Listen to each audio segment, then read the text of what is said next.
Volume 1, Part 2, Chapter 10 of Democracy in America is called Some Considerations on the Present State and the Probable Future of the Three Races that Inhabit the Territory of the United States.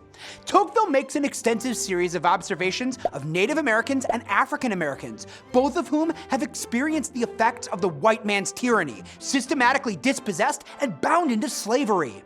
Tocqueville provides a rapid review of European relations with Native Americans, stressing the roles of firearms, iron, brandy, and furs, and comments on the federal government's brutal and tragic Indian removal policy, current at the time of his American visit.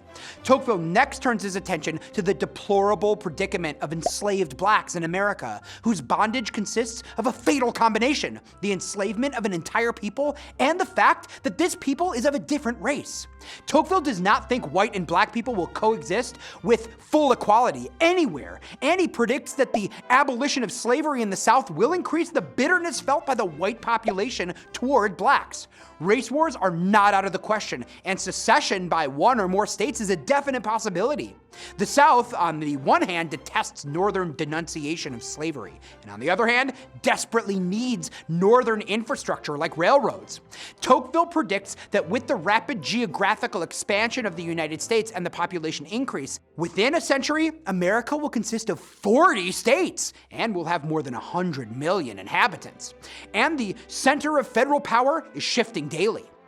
Tocqueville also comments on the crisis over nullification, occasioned by tariffs the South viewed as unfair, and President Andrew Jackson's opposition to the powerful Bank of the United States, then briefly discusses the American genius for commercial endeavors and for innovation. He makes a striking prediction that two great peoples will dominate the world: the Anglo-Americans and the Russians. Of all the chapters in Democracy in America, this is the lengthiest. It seems reasonable to infer that Tocqueville regards race relations as one of the most serious topics he needed to address.